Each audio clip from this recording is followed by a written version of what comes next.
Bene, continuiamo con il programma di oggi. Ora, io vorrei fare un brevissimo sondaggio qui in sala.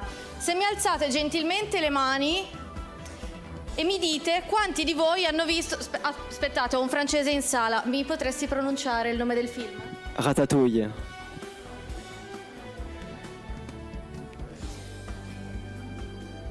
Quindi direi tutti o quasi tutti. Bene, per chi non l'avesse visto, per carità, non è un film impegnativo, tantomeno impegnato, è un film della Disney e come quasi tutti i film della Disney ha una morale. Ecco, la morale di questo film è che un grande artista, un grande innovatore si può celare dietro ognuno di noi.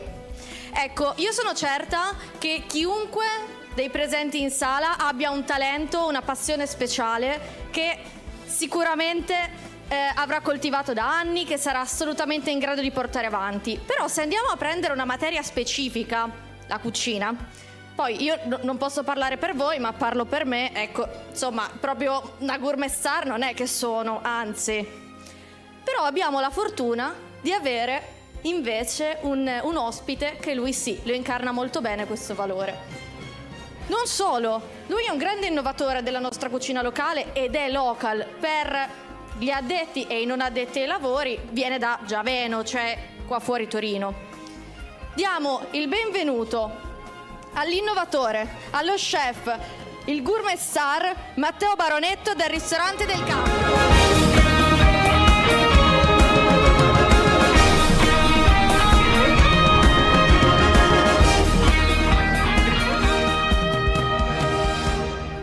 Devo dire che iniziare con una citazione di Ratatouille penso che non potevo iniziare meglio, perché devo dire che penso che sia uno dei film che parla di cucina più riusciti e più che altro il più vero.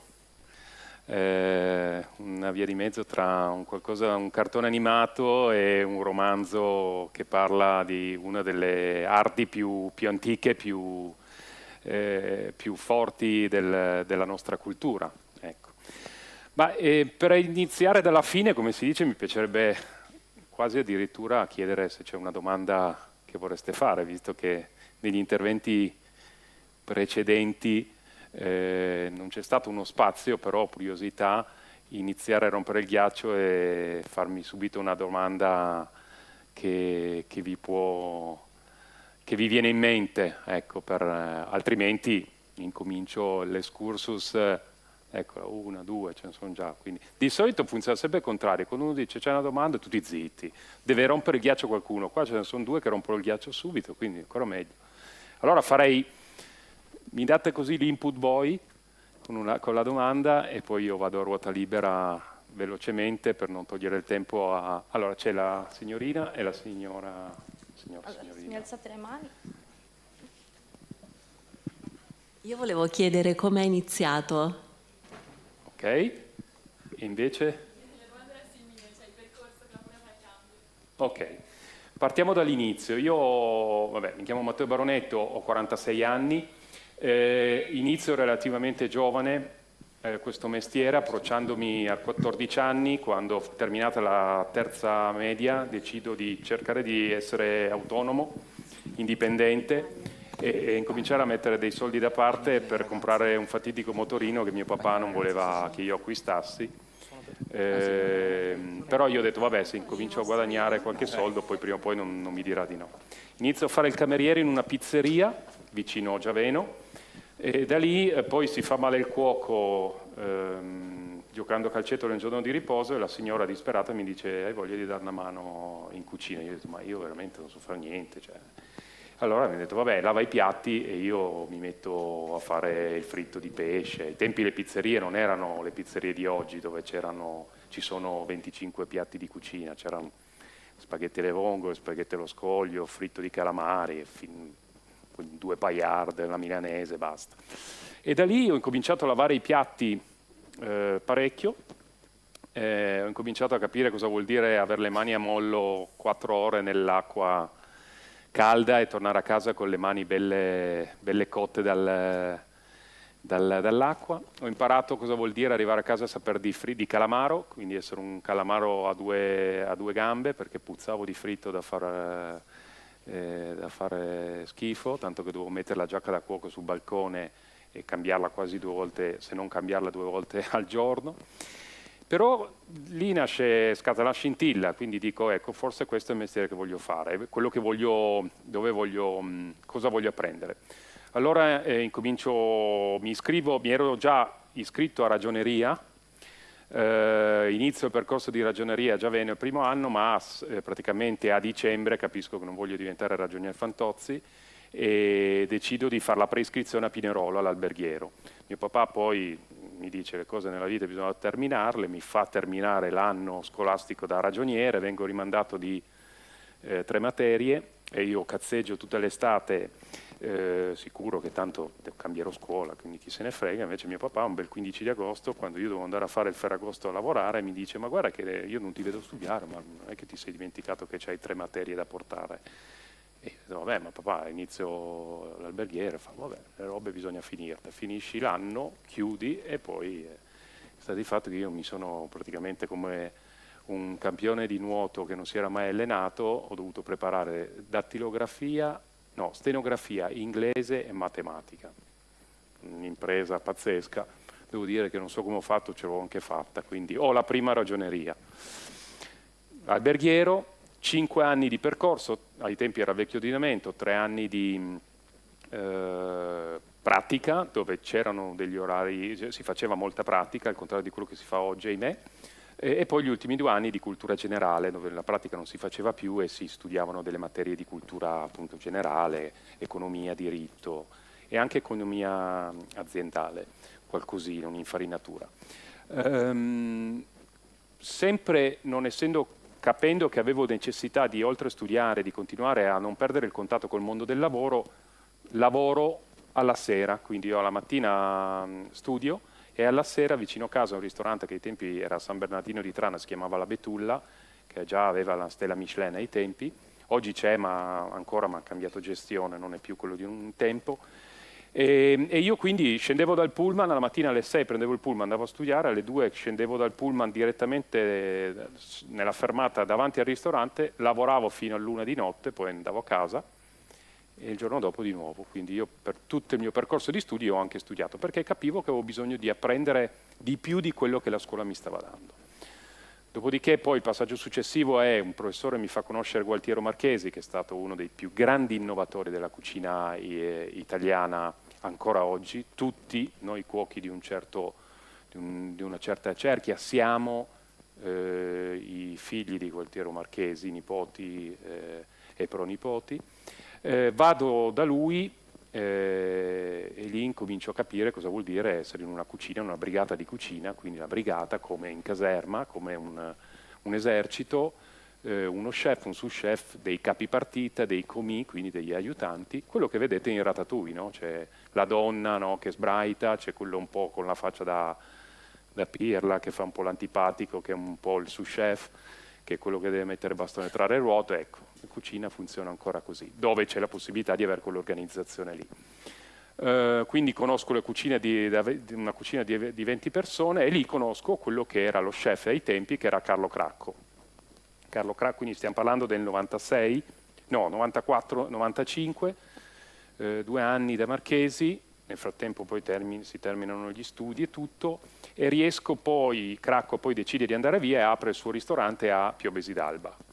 Piobesi d'Alba, il suo ristorantino di proprietà, mi chiede, essendo piemontese, se lo raggiungo. Raggiungo Cracco in questa sua avventura, facciamo 4 anni lì, nel 99 viene chiamato da questa grande gastronomia che esiste ancora, non più di proprietà della famiglia Stoppani, che è PEC, una grande istituzione, più che altro un Harrods piccolo di grande gastronomia, dove si può comprare del cibo squisito, delle grandi materie prime, e decidono di rinnovare il ristorante e quindi chiedono a Cracco di essere lui lo chef, diciamo l'attore principale per questo rinnovamento. Mi chiede se posso seguirlo e lo seguo.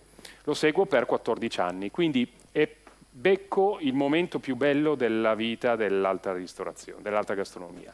Modello spagnolo, Ferran Adrià, cucina quella che è Striscia la Notizia definì molecolare, che vuol dire tutto e niente, anche perché basta cuocere una bistecca, c'è la reazione in Maillard e quindi si modificano le molecole, quindi voglio dire, quando dici cucina molecolare anche una pasta al pomodoro subisce uno shock di molecole, diciamo è molto approssimativo, però questa cucina che identificava dei nuovi modi di vedere le cose, nuovi accostamenti, una rottura di barriere dove si poteva sperimentare. Diciamo che gli anni che ho vissuto a Milano dal 2000 al 2014 erano gli anni che paragono a Andy Warhol nella Factory a New York, no? Dove c'era un movimento dove si faceva tardi alla sera, fino alle 4 del mattino, alle 3, c'erano cuochi di tutto il mondo che venivano a visitarci, col quale si interagiva, c'erano gourmet appassionati, il signor Chiusano conosce molto bene un amico comune che a me non c'è più, che era Bob Noto, questo grande gourmet, grande artista, grande palato, grande persona e grande amico, e quindi era bello, era una cosa perché apprendevi lavorando, c'era uno scambio, non c'era gelosia. Nel fine 2013 la famiglia che rileva del cambio decide di affidare a me la nuova avventura di risollevare o comunque dare nuova vita, nuova energia a quello che era ed è uno dei più bei ristoranti, oserei dire, d'Europa e anche del mondo, che oltre il ristorante è un museo, anzi forse dovrebbe esserci in basso. Ecco qua, vabbè, questa è la sala storica, 266 anni di storia, 1577 nasce, questa è la sala che viene poi, si chiamerebbe in termini di edilizia un ampliamento perché un tempo erano dei porticati, quelle che noi pensiamo che sia la sala più storica, invece è l'ultima sala, perché è storico l'arredamento, ma prima si mettevano le carrozze e i cavalli lì. Le sale erano quelle adiacenti, quelle che adesso sono diventate la sala Pistoletto, per esempio, che è stata appunto ammodernata con quest'opera d'arte che si chiama Evento di Michelangelo Pistoletto, 8 specchi dove si può mangiare la stessa offerta che si mangia nella sala storica in una seduta più contemporanea, quindi tavolo rotondo e sedute comode. Quindi nel 2014 mi chiedono di innovare partecipando a entrare coi piedi in punta di piedi in un museo, in un luogo che è un po' di tutti i torinesi, c'è un'affezione importante per questo luogo, in un luogo dove è oltre il ristorante, perché ormai credo che è un museo, quindi il privilegio di chi viene a mangiare in un luogo del genere e di chi ci lavora è di poter mangiare dove nella sala del museo, come se noi potessimo mangiare al Louvre prenotando, dice vorrei mangiare al Louvre, mangi al Louvre. Ecco. A Del Cambio si mangia nelle sale di un museo.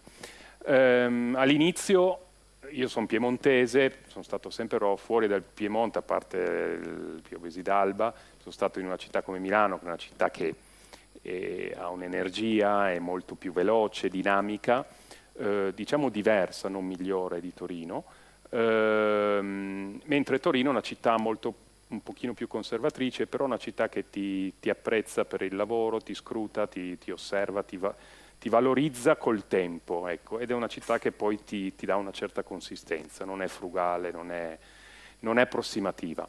Quindi all'inizio ho deciso di mettere la mia esperienza nella mia proposta, senza aver troppi timori, no? Quindi ho detto non è che sicuramente potevo fare la finanziera della nonna, perché mettersi a creare un contenzioso con la nonna hai già perso in partenza, primo perché subentra l'emotività del ricordo della nonna e quindi non ce la potrei mai fare.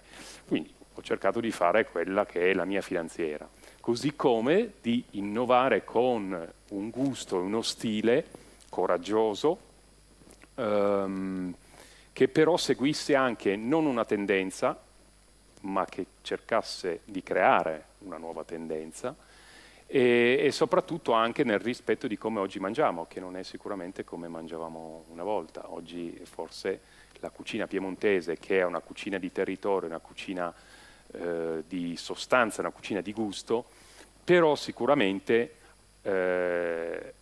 può aver bisogno di nuovi equilibri, perché noi come stile di vita non siamo più abituati a mangiare come mangiavamo un tempo, ma nello stesso tempo non bisogna dimenticare che la cucina piemontese fa parte è una piccola parte della cucina italiana, e quindi non bisogna neanche snaturarla troppo. E quindi ho fatto un percorso, e stiamo facendo un percorso di valorizzazione del territorio, e non solo. La cosa più importante per me, siccome noi siamo 80 dipendenti, quindi considerate che io alle mie dipendenze comunque ho una responsabilità di 80 persone che non gestisco solo esclusivamente io, ma ci sono tutto diviso come un'azienda, c'è la parte operation, il finance, marketing, comunicazione, la parte di produzione, quindi di riporto a me ho 35 persone direttamente di produzione tra pasticceria e cucina, perché abbiamo 3 cucine, più il laboratorio di pasticceria, perché abbiamo la cucina del ristorante, la cucina della farmacia, la cucina del cocktail bar al primo piano e poi il laboratorio di pasticceria.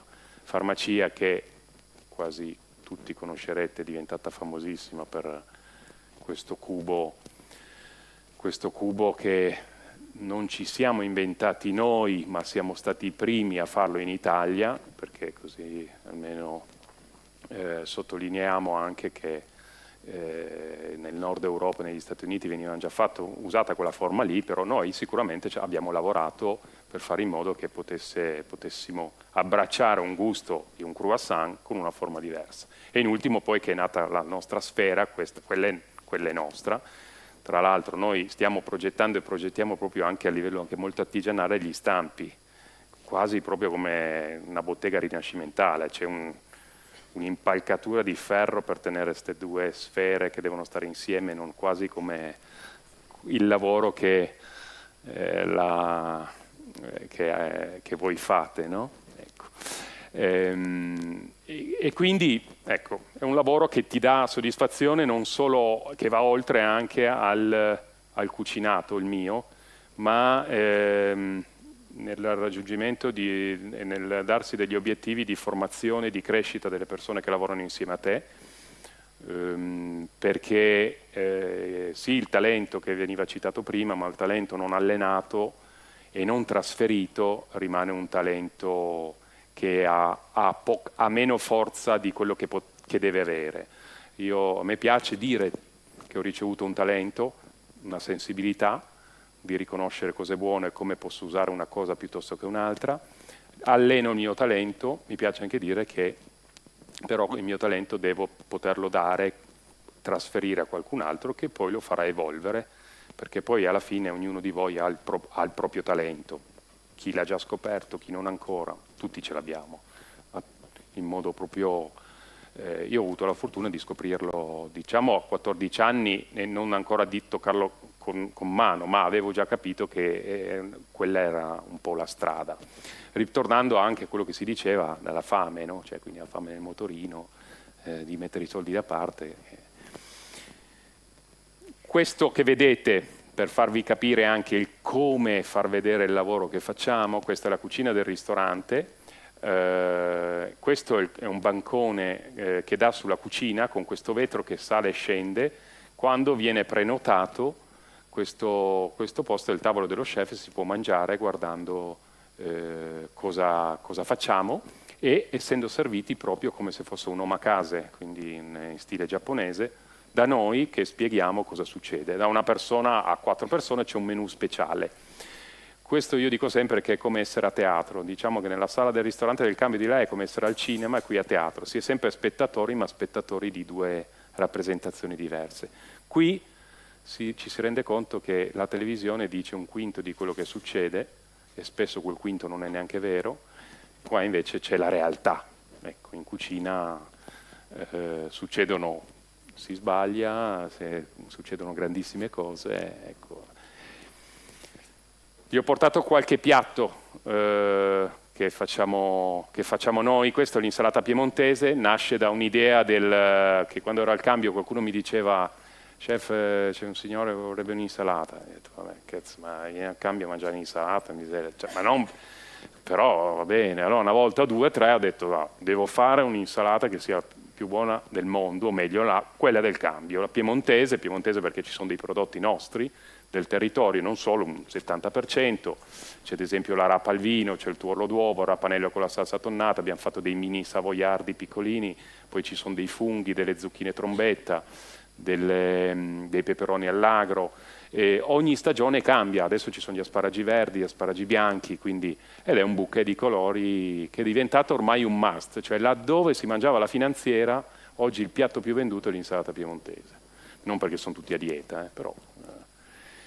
Questo è il riso Cavour, ho studiato, sono partito dalla storia, Cavour amava farsi fare questo riso scaldato, secondo me perché non c'era ancora il mantecare il riso, quindi mi sono immaginato questo cuoco che teneva sulla stufa un riso bollito e croccante, un uovo in camicia, del pomodoro e del fondo di carne, quindi Cavour amava l'uovo, poi era uno che tra donne, vino e cucina si dice che si difendesse molto molto bene.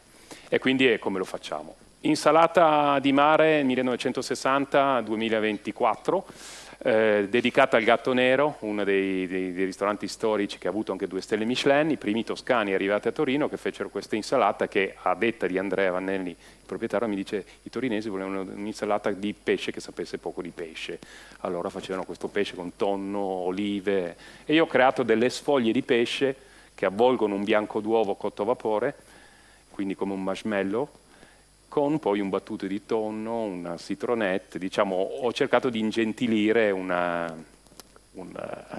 piatto che ha comunque una storia cittadina, una storia di Torino. Ramen piemontese, anche qui noi siamo esterofili per eccellenza, guardiamo al mondo e non pensiamo a cosa abbiamo noi in Italia, no? Allora ho detto: ah sì, dico ramen così tutti ramen, no? E invece t'ho fregato, tagliolini in brodo, funghi, testina di vitello, acciughe, peperone, uovo in camicia, brodo di manzo, quindi di nuovo una tradizione dove però mangi un'idea di contaminazione, quindi l'Oriente, servita così, anche per un pubblico più giovane, perché poi del cambio anche, io avevo anche l'arduo compito di far cambiare anche la clientela, no? Perché con tutto il rispetto dei più anziani, quello lì è un posto che dovrà continuare a esistere, quindi se non si approcciano i giovani, alla fine il ristorante ha bisogno dei clienti, no? Questo è il nigiri di seppia, dove al posto del riso facciamo un trito di seppia che poi viene fatto compattato, fatto asciugare, e poi si appoggia del fiore di zucca, un'ostrica, la cozza, e quando lo mangi sembra di mangiare il riso, perché la seppia asciugando è tagliata piccola piccola, è croccante in bocca, però il riso non c'è. Poi si mangiano, facciamo anche cose normali oltre a questo. Lenticchie e caviale, questo è uno dei piatti che Bob adorava, è uno dei piatti che quando lui ne mangiava dai 5 in su voleva dire che era uno dei piatti che non potevi non fare. Lenticchie che vengono cotte nel burro chiarificato senza l'acqua, quindi rimangono belle croccanti, mischiate a caviale con una centrifuga di cannella qua, ed è un piccolo antipasto sfizioso. Similitudini, un tema che nasce nell'osservare 2 prodotti che si assomigliano magari esteticamente, che all'apparenza non c'entrano niente l'uno con l'altro, e quando poi li lavori allo stesso modo stanno bene insieme. Avocado a vapore e zucchina al vapore, come vedete sembra quasi la stessa cosa, poi stanno molto bene insieme. Acciuga al verde, qui non vi dico, quando incominciate dice l'acciuga del sono, e poi invece ho scoperto che funziona, piacciono anche ai più duri e puri piemontesi. Strip di alganori, quindi questo è alganori, pinoli bolliti, quindi per renderli molto morbidi, olio al prezzemolo e della collatura di alici, che non si vede ma sono dei piccoli puntini. Si mangia questa alganori che è molto gommosa, ma che con la morbidezza del pinole e poi l'acqua della colatura di alici si scioglie in bocca e quindi ricorda veramente quello che è un'acciuga, perché c'è l'acciuga, c'è tutto, ed è un altro di quelli, dei piatti che diciamo che ci stanno dando soddisfazione. Adesso qua vi lascio con una piccola frase che un mio mentore mi ha lasciato per far capire quanto la motivazione, la parte del coinvolgimento emotivo possa essere la chiave di volta vera del lavoro, no? Cioè, e io l'ho notato proprio nel dover gestire delle persone, che l'80% del risultato è influenzato dalla motivazione. Per alcuni è facile, gli dai dei soldi in più,